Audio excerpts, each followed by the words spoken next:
कहते हैं इंसानियत।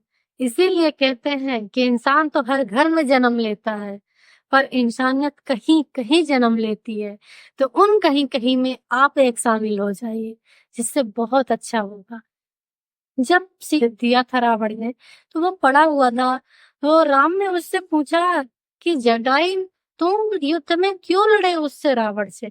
तो जटायु ने बहुत ही सरल और स्वभाव तरीके से जवाब दिया। उसने जवाब दिया कि हे राम, मुझे पता था कि मैं इस युद्ध में जीत नहीं पाऊंगा, पर अगर मैं एक अबला नारी का अपहरण हो रहा था और मैं उसका सामना नहीं करता, तो मेरे आने वाली पीढ़ी पता है मुझे क्या कहती? कहती कि तुम कायर हो, कि एक अबला नारी का अपहरण हो रहा था और तुम छुप करके बैठे थे। इससे अच्छा है कि मैं अपनी जान गंवा दूं, लेकिन मैं ये कहलाऊं कि मैं एक हिम्मत और ताकत भरी, किसी न किसी को तो एक दिन आगे आना ही पड़ेगा कि इस हो रहे अत्याचार को, घोर कलयुग में आ गया है कलयुग, तो इस कलयुग को रोकने के लिए किसी न किसी को आवाज तो उठानी ही पड़ेगी। तो वो इस शुरुआत हमसे ही क्यों ना हो। इसीलिए आप सब कोशिश करिए और आगे कदम बढ़ाइए कि आपके अगर आसपास आपके नजर के सामने कहीं गलत हो रहा है या कुछ हो रहा है, तो आप उसका उसका विरोध करिए, रोकिए, उनको समझाइए कि गलत मत होने दीजिए, क्योंकि इससे हमारा संसार, हमारा देश बर्बाद हो रहा है, हमारे अपने बर्बाद हो रहे हैं, हमारे लोग बर्बाद हो रहे हैं, कोई गैर नहीं हो रहा है। इसलिए सबको अपना बनाइए और गैर मत समझिए और सबकी रक्षा करिए।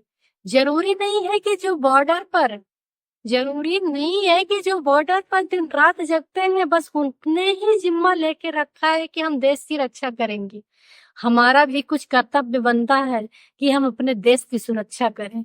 इसलिए अगर बेटियों के साथ अत्याचार हो रहा हो कहीं पर, और कोई अगर छेड़ रहा हो या कुछ भी कर रहा हो और आपको लग रहा है कि ये गलत है, वहां पर आप आवाज उठाइए, उस लड़की की सहारा करिए, उसका मदद करिए।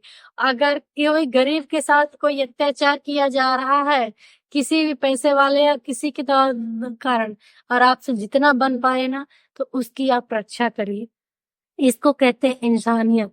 इसीलिए कहते हैं कि इंसान तो हर घर में जन्म लेता है, पर इंसानियत कहीं कहीं जन्म लेती है।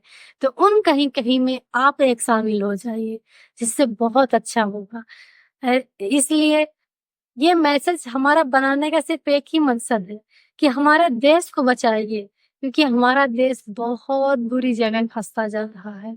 गलत सोच, गलत कल्चर, गलत संस्कार, गलत धारणाएं, गलत विचार लोगों को गलत रास्ते में ले जाने पे मजबूर कर रहा है।